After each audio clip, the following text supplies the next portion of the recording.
A very good day to everyone. This is Prasoon here, and in today's video we will discuss the subject of conducting constructive proper negotiations. Now when it comes to negotiations, I see a lot of people my age. I'm 28 years old. I did my master's in 2018 in Russian Administrative Service, and since then I'm working as the Public Affairs Director of the Indian Cultural Center here in Moscow region. It's called Sri Prakash Dham. And also last summer I established an organization known as the Center for the Development of Russia-India Strategic Partnership, or in short form DRISP.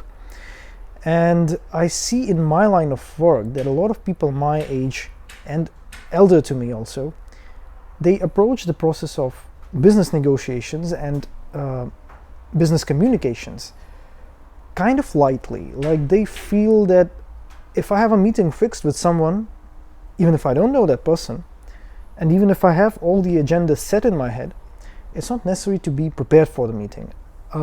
Many of them, 90% of them actually, more than that. I do it myself sometimes, when I find there's lack of time, right? So most of us don't do the analytics work. We don't analyze exactly with whom are we going to meet and how we are going to make, in the most positive sense of the word, how we are going to make use of each other for mutual benefit.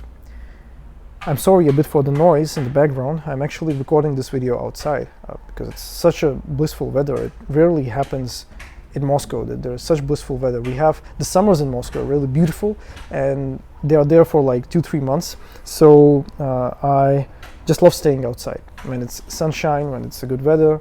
It's kind of heartwarming, I can say. So where were we? We were speaking of negotiations, and point number one that I'm putting out for today's video of ours is being prepared in the analytical sense for your negotiations. For example, you're meeting a vice president of a company, and you understand that you have an interest in these negotiations. You have your goals set in your mind on paper, and you start preparing for the meeting like you prepare for a speech, or like you prepare for a YouTube video. You write the script. Although I must say, today's video is unscripted. I didn't get the time to prepare anything, and I would like to apologize also, my dear viewers, that I couldn't publish this video on Tuesday, because Tuesday is the date that I should publish all the videos, and it took me a lot of time to organize my family stuff and work-related stuff, and it's already Friday, but I'm hopeful today on Friday this video will come up on my YouTube. So coming back once again to the negotiations, it's important to be prepared for the meeting like you are preparing for a speech, or you are preparing for anything else, for a matter of fact, for some public engagement with people on a public platform. You do prepare your writing. You do write down certain points.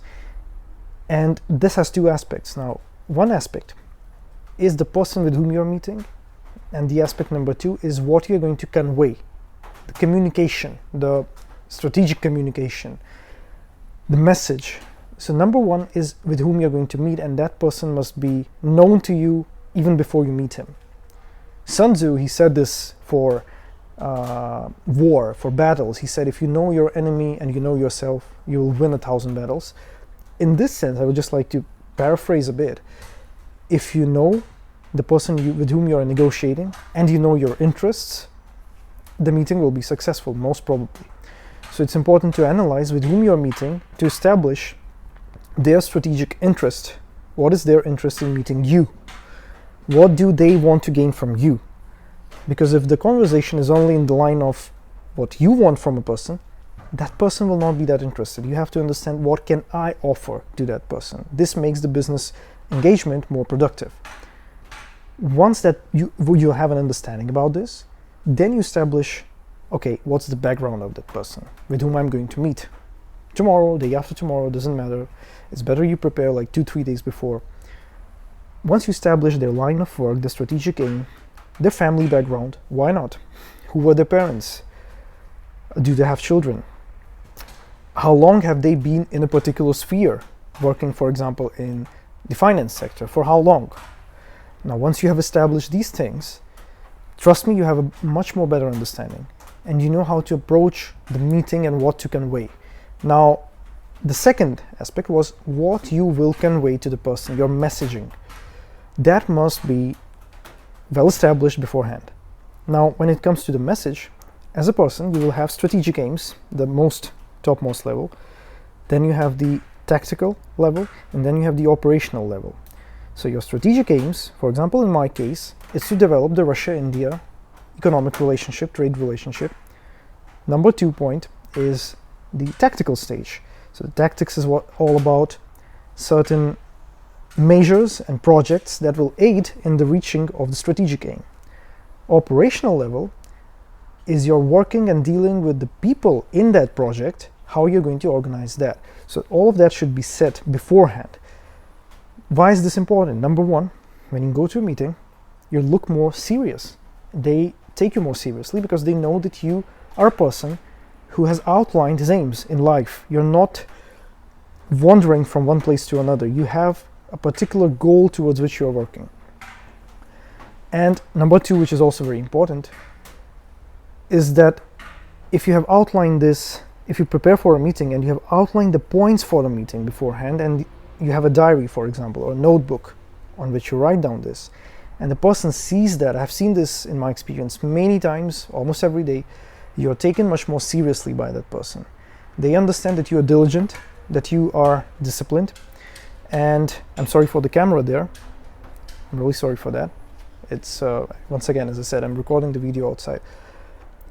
The connection between you guys is then established much more easily. That's what I have seen. And this is the organizational aspect, by the way, of meetings. Now, there's a psychological aspect about things. And when it comes to the psychology, you must make sure in any meeting, once again, why do you need those aims, strategic, tactical, and operational? Because then you're not so easily manipulated by the people. 90% of people, they manipulate you for getting their interests, for fulfilling their selfish interests, be it in any sphere. In business negotiations, everything is about business. In business, everything is about money. So people who negotiate, party number A and party number B, they have their financial interests on the table. And over here, you should be very open about it. And the person must know that your interests cannot be compromised.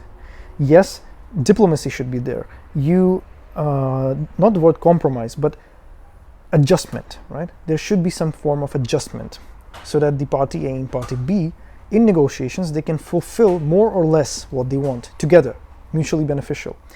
But what happens a lot of times, I have made these mistakes myself. So I'm saying from a point of view of even myself and the mistakes that I made in certain business negotiations before, when I was much more younger, is that I had let people somehow manipulate me in the sense that getting their work done, but at the same time I became so kind in that regard that I was like, fine, I will do this thing for them because they're good people, right? And maybe there are good people, and I believe most of the people are good. It's how you look at things. But your interest should be the main focus, not the interest in the sense that you just want to rip someone off. You just want to get the finance, the money, the revenue, the profit. No, your interest, I mean by the strategic goal. Is that person fulfilling reaching the strategic goal that you have set? If that is happening, that's a good thing. But don't let someone manipulate with you. Now, when it comes to meetings, one more, and I believe the last important thing that I would like to stress on, it's very crucial, once again related to the psychology, is how you put your point. Remember to come back to your point once, twice, thrice.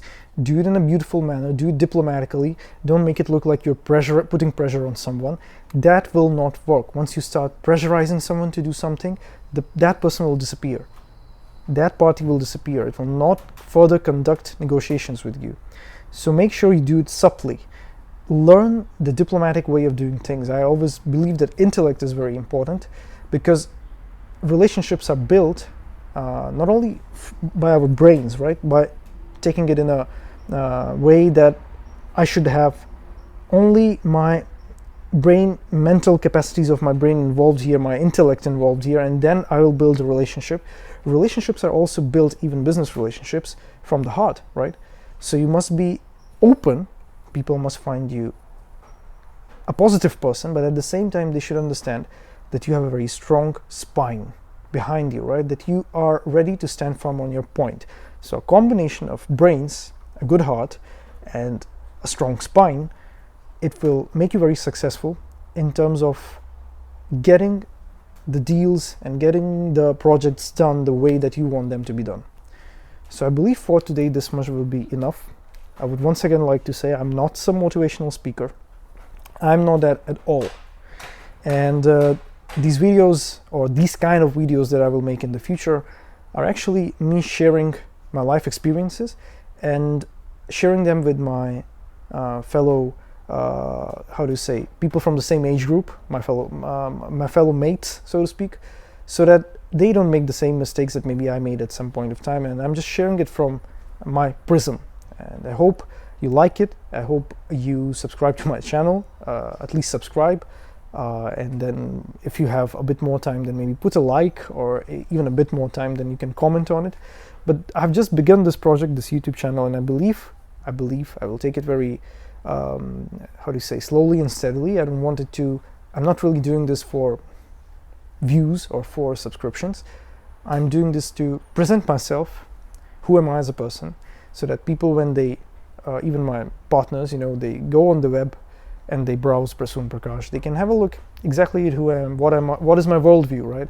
So on this channel I will be sharing my thoughts on philosophy, religion, my thoughts on geopolitics, history, a lot of other things. And I believe some of you will like it, and some of you might even share this with other people. So let's see where it goes, and thanks a lot for tuning in.